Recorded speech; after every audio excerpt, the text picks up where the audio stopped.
आज हम question number 6 का अध्ययन करेंगे। नमस्कार मित्रों, मैं गगन सिंह तोमर आपका शिव ऑनलाइन स्टडी में हार्दिक स्वागत है। आप इस तरह की वीडियो देखना चाहते हैं तो डिस्क्रिप्शन में पूरी प्लेलिस्ट है, वहां से आप देख सकते हो। और चैनल पे आप नए हैं तो चैनल को सब्सक्राइब करें, बेल आइकन दबाएं। देखते हैं क्वेश्चन नंबर 6 में क्या लिखा है। बल्लभ द्वारा नीचे का सकल तलपट बनाया गया है, यदि उसमें से कोई भूल हो तो सुधार कर सकल तलपट बनाइए और उसके कारण दीजिए। ये हमारा सकल तलपट दिया है, इसमें से हमें कौन कौन सी भूल हुई है वो हमको देखना है। सबसे पहले हम देखते हैं प्रारंभिक स्टॉक। प्रारंभिक स्टॉक तो उधार ही आता है। बिक्री, तो ये हमारी बिक्री है। आय होती है, उसको हम कहाँ लिखते हैं, जमा में। तो यहाँ पर टिक लगा दे रहा हूँ, कौन सी गलत लिखा है। बिक्री वापसी, बिक्री जमा होगी तो बिक्री वापसी उधार होती है। मजदूरी वेतन खर्चा है तो उधारी होगा। लेनी हुंडी भी हमारा क्या है, संपत्ति है, तो ये भी हम उधार रखेंगे, उधारी आता है। देनदार भी संपत्ति है, इसको भी उधार रखेंगे। भाड़ा, उसको भी उधार है। रोकड़, तो ये भी हमारी संपत्ति, ये भी उधार में ही आएगा। लेनदार, लेनदार हमारा दायित्व है। दायित्व हमेशा कहाँ आता है, जमा में, तो इसलिए लेनदार भी क्या आएगा हमारा, गलत एंट्री लिखी है, इसलिए हमको उसको सुधारनी पड़ेगी। अंतिम स्टॉक का यहाँ पर लेखा नहीं करना है। यहाँ पर अंतिम स्टॉक दिया है, अंतिम स्टॉक का लेखा करना नहीं है। लेनदार का हमको दायित्व है, इसलिए जमा में आएगा। अब हम देखते हैं पूंजी का। पूंजी जमा में ही आती है। दिया बट्टा, दिया बट्टा हमारा एक तरह का खर्चा है, इसलिए ये गलत एंट्री है, तो इसको भी गलत लिखेंगे, सही सुधारेंगे। प्राप्त कमीशन सही है। स्थिर संपत्तियाँ, सभी संपत्तियाँ कहाँ पर आती हैं, जमा उधार साइड आती है, तो ये भी गलत लिखा है। खरीदी उधार आती है। बिक्री जमा में आती है तो खरीदी उधार में आएगी। खरीद वापसी, तो खरीद उधार में है तो बिक्री वापसी जमा में ही आती है। आवक मालगाड़ी हमारा खर्चा है, सभी खर्चे उधार में लिखते हैं, तो ये भी गलत है। जावक मालगाड़ी भाड़ा भी खर्चे है, ये भी उधार आएगा। देनी हुंडी तो दायित्व है हमारा, तो वो जमा में आएगा। ब्याज चुकाया है तो वो भी हमारा दायित्व है, वो भी जमा में आएगा। इन सब की एंट्री हमको करनी है। जो जो गलत है उसको पहले हमको सुधारना है। देखते हैं, तो इसको इस तरह से बनाना है। कैसे बनाना है, उधार तरफ दर्शाई गई जमा शेष रकम, यानी कि जो जमा है वो उधार में बताई है, उनको लिखना है। जमा तरफ दर्शाई गई उधार शेष, जमा की तरफ जो उधार शेष लिखने का था उसको जमा की तरफ दर्शाइए, उनको यहाँ पर लिखना है। रकम रुपए, रकम रुपए। तो हम पहले उधार तरफ में लिखते हैं क्या लिखा है। तो उधार तरफ में कौन कौन सी गलतियाँ हुई हैं, तो हमने देखा था, अभी निशान लगाया था। बिक्री, हमारी बिक्री गलत थी। कितनी थी बिक्री, 85,000, तो 85,000 हमको यहाँ पर लिखना है। फिर हमारा दूसरा क्या था, लेनदार, तो लेनदार भी हमको लिखना है। लेनदार लिखा। लेनदार कितने हैं, तो लेनदार हमारा 6,900 है।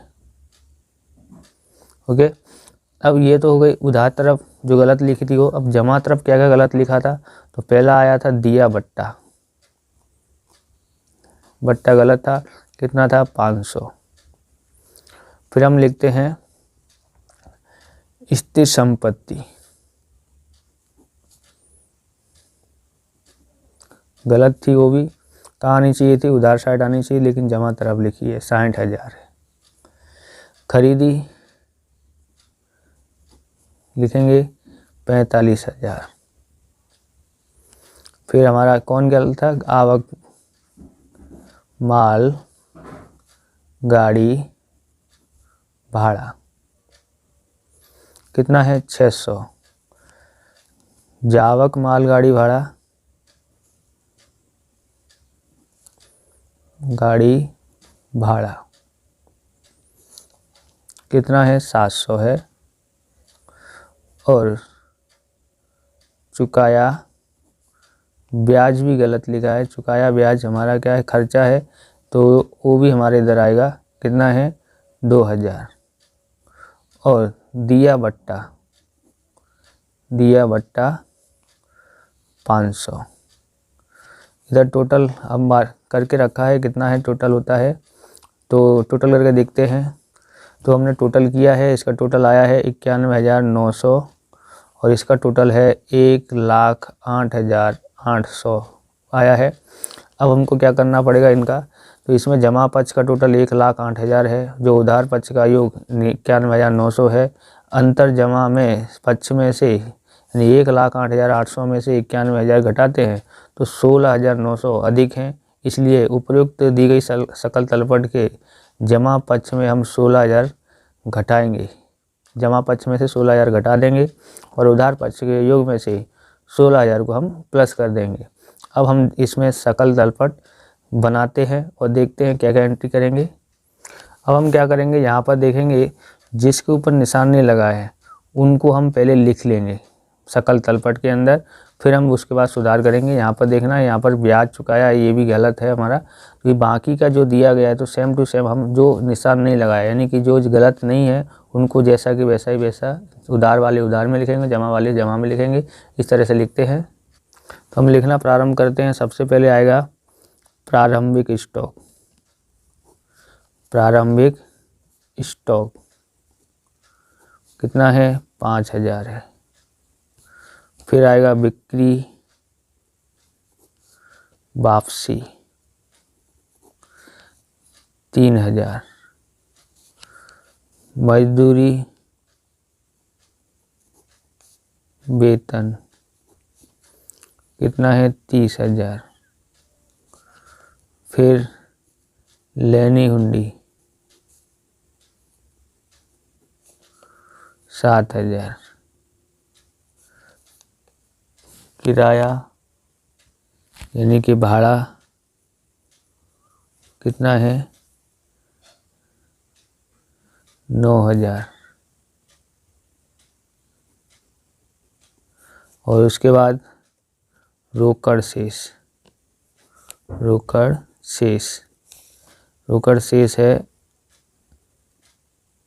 3,800 सॉरी, देख लेते हैं एक बार फिर से। प्रारंभिक स्टॉक 5,000 है, वापसी 3,000 है, मजदूरी वेतन 30,000 है, लेनी हुंडी 7,000 है, देनदार रह गया है, यहाँ पर देनदार है 9,000।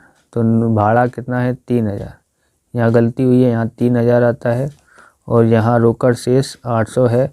देनदार लिखना रह गया, देनदार कितना है, 9,000।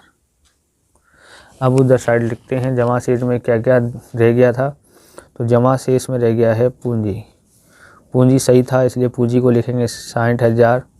और फिर उसके बाद प्राप्त कमीशन कितना है, तो 700 है। उसके बाद हम लिखेंगे खरीद वापसी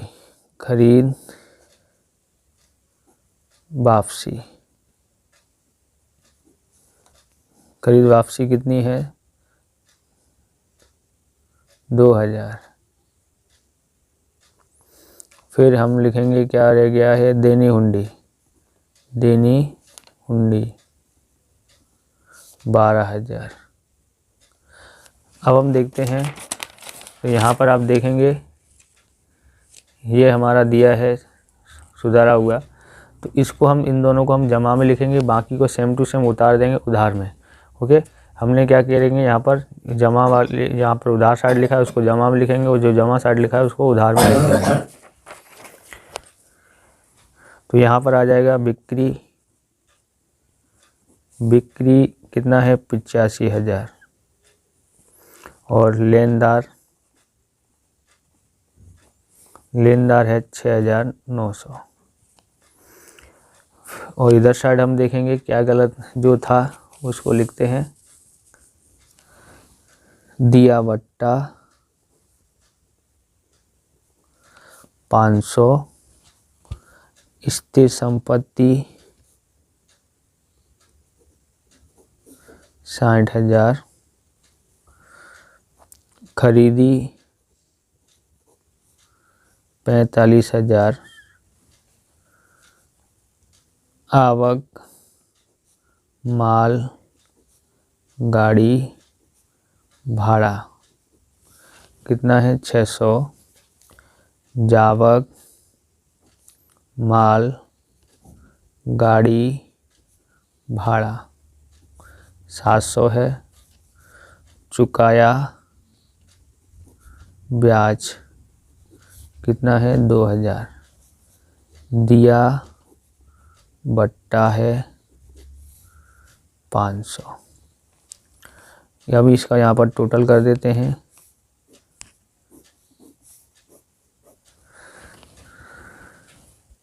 तो हमने इसका टोटल किया तो कितना टोटल आया है, 1,66,600, 1,66,600। अगर आपको हमारा वीडियो अच्छा लगे तो लाइक करें, शेयर करें, कमेंट करें। चैनल बनाए हो तो चैनल को सब्सक्राइब करें। जय हिंद, जय भारत। मिलते हैं नेक्स्ट वीडियो में।